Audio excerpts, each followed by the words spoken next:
Are you serious? Are you serious? I guess the question is, how did Iran and how did North Korea actually get uranium in their hands? Well, we're finding out now. First of all, word on the street is that it was Israel that bombed that Iranian facility in Syria 2 nights ago. And that caused that massive explosion. The reason it exploded was not because, as Russia had hinted, that maybe Israel had used a tactical nuke because it caused a 2.6 earthquake. We're finding out now, no, that's not the case at all. There was nuclear bomb that exploded, though. It's because it was already underground. This was an underground assembly factory as the enriched uranium had come into Syria from Iran, and that it had come in there along with other parts, and there were people underground assembling nuclear missiles and bombs. And so what Israel did, there was a lot of cargo planes bringing a lot of material.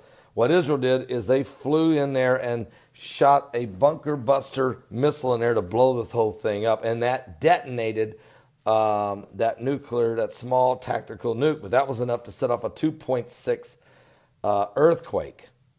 Now, according to the Japan News, Iran has the technical capability to enrich uranium to a higher level than it could before the multinational nuclear deal was reached to curb its nuclear program.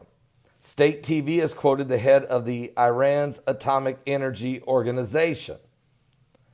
U.S. and Mr. Saleh, actually U.S. President Donald Trump has given European signatories till May the 12th of a deadline to fix these terrible flaws in the agreement, or he will refuse to extend the U.S. sanctions relief on Iran.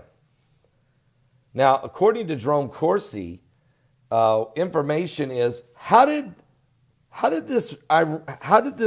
Iran get their hands on uranium in the first place? How did they get uranium? Well, that takes us to the Uranium One deal between the Clinton Foundation and how Hillary Clinton, as Secretary of State, along with everybody that signed off on it, Eric Holder from the Attorney General, James Comey signed off on it, Robert Mueller knew about it, James Clapper signed off on it, Barack Obama signed off on it. There was 9 different agencies that agreed to let this deal go through. We sold 20% of our uranium to a company in Canada called Uranium One, who then sold it to the Russians, who then kicked back a donation to the Clinton Foundation for $145 million. Then Russia distributed some of this uranium to North Korea, to Iran. Of course, they kept a large amount of it for themselves, and some of it even got into Syria. But the uranium that got into Syria got there after being enriched in Iran. Now, Iran has to move this out of their country because they don't want to get caught building nuclear bombs. So what they do is they enrich the uranium in Iran and then move the enriched uranium to Syria, where they put in this underground factory, if you will, an assembly underground, deep in the ground, where they take the enriched uranium from Iran and then assemble nuclear bombs. Israel, who got their hands on all of Iran's nuclear atomic plan, 183 CDs of it, 110,000 files. So obviously, Israel knows right where these nuclear bombs are being assembled. So Israel flies in and shoots a bunker-busting bomb right into the heart of this thing and blows it away. And it erupts. The explosion is so massive it sets off a 2.6 earthquake. But in the heart of this whole thing, the reason Trump is now going after North Korea and going after Iran is it is the uranium that came out of the Uranium One deal. The Clinton collusion with Russia through Uranium One and the distributing of uranium that's now being enriched in both North Korea and in Iran, but being assembled in Syria.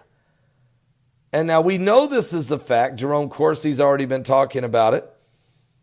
And we know Uranium One deal was a total collusion, yet you see no investigations on this. Because this is the big scandal. This is the real, not Stormy Daniels, not Trump's lawyer. No, guys, seriously, it's not, what's Robert Mueller really doing here? This is all about the bait and switch to keep your eyes off what's the real issue. Why did Lavoy Finnegan die defending his land out there when they shot him dead in the snow? Because the land was there was land grabs going on by the federal government using eminent domain, taking large swaths of land from these landowners because in the land is uranium. It's getting uglier and uglier and uglier. And all of this was going on under the Obama administration. Now, Hillary Clinton was not supposed to lose the election. That is the whole problem here. She was supposed to win and just continue to carry on this whole thing. Folks, you were getting ready to be handed over. There was going to be a one world government. The United States was getting ready to be forced to hand over the keys of our government to a bigger entity called the seven-headed beast, with the horns, with the crowns, and the name blasphemy. But it has been stayed. It has been set back. We're going to talk about all this tonight and a whole lot more. I'll put the link below to the Japan news. You can read the article yourself. Are you serious? Oh, the plot thickens. I want to thank my contacts, word on the street, for this critical information. And the pieces and the dots are being connected now. What's really going on? Israel is screaming at the top of their lungs. They know what's happening. They can see Psalms 83 coming. And think about this. That interview with Chuck Missler I did back on October 20th, 2015, after I returned from Israel, when I was there during the Knife Intifada, it's called. Missler then talks about the next big biblical event is Psalms 83. And so he dies just before what looks like the start of it. And Missler was 83.